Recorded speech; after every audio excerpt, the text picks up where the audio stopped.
In the dawn of creation, when the earth was still young and the echo of Eden lingered in the wind, there lived two brothers, Cain and Abel, born to Adam and Eve, the first man and woman. They were the beginning of human history, but also the beginning of human tragedy. They were brothers, bound by blood, yet divided by heart. After Adam and Eve were cast out of Eden, they learned the pain of toil. The ground that once produced fruit with ease now yielded thorns. Sweat, labor, and pain marked their every day. But amid sorrow, there was hope. The hope of new life. Eve bore her first son and said, "With the help of the Lord, I have brought forth a man." She named him Cain, meaning acquired.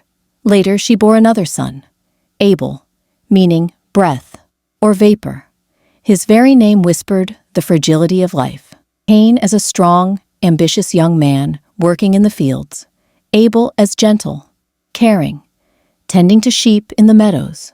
Cain became a farmer, the tiller of the ground.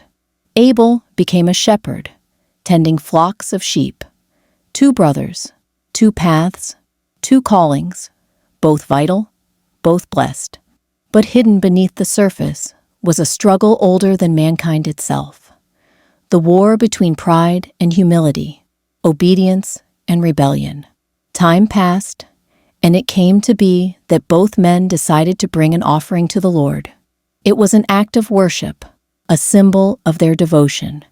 Cain gathered from the fruits of the ground, ripe, colorful produce from his fields.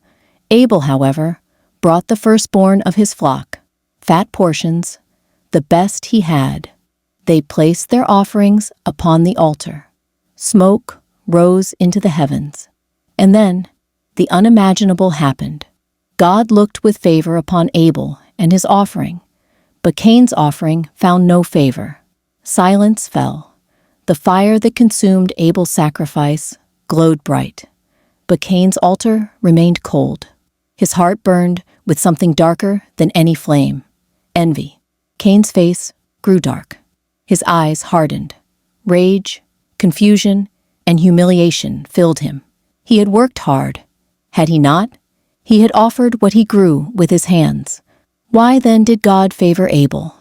But God, seeing into Cain's heart, spoke to him.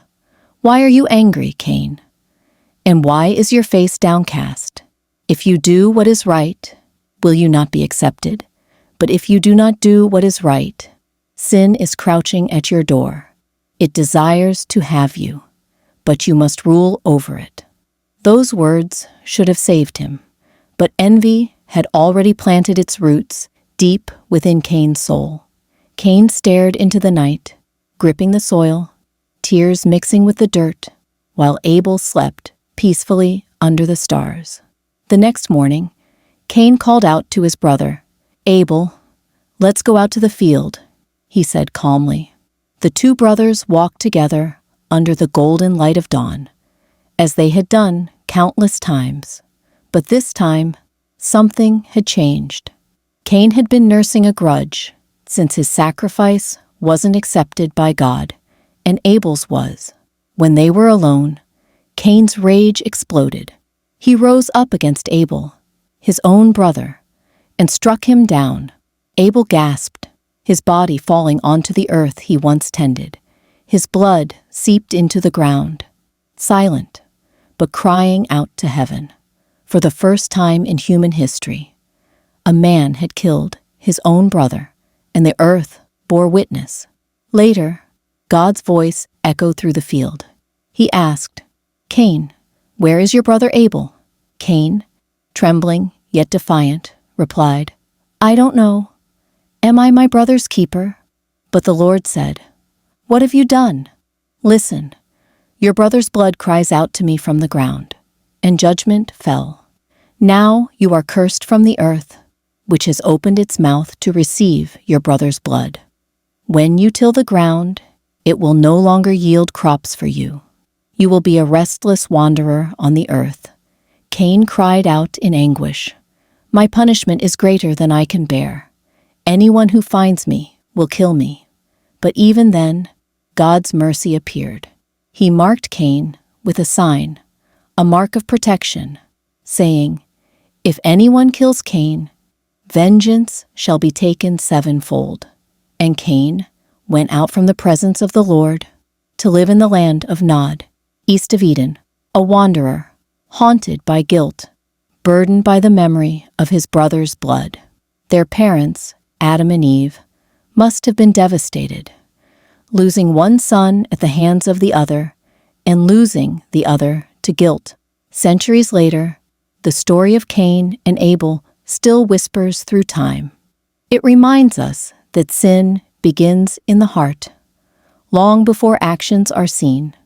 Our thoughts are powerful, and that is why we must watch them and commit them to God when they're not of good. This story teaches that God values the spirit of our worship more than the gift itself. It warns that jealousy and envy, when left unchecked, can destroy the very people we love, and by our own hands sometimes. But above all, it reveals God's justice and mercy, that even when we fall, He still reaches out in compassion, giving us a chance to turn back. Abel's blood cried for justice, but one day another would come, whose blood would cry out, not for vengeance, but for forgiveness. The blood of Jesus Christ, who redeems all who believe. The story of Cain and Abel is not just about two brothers. It's about all of us. Every human heart that wrestles with envy, pride, and the longing to be accepted by God. Sin crouches at the door, but you must rule over it. Thank you for joining us today. Kindly subscribe and come back for more Bible videos.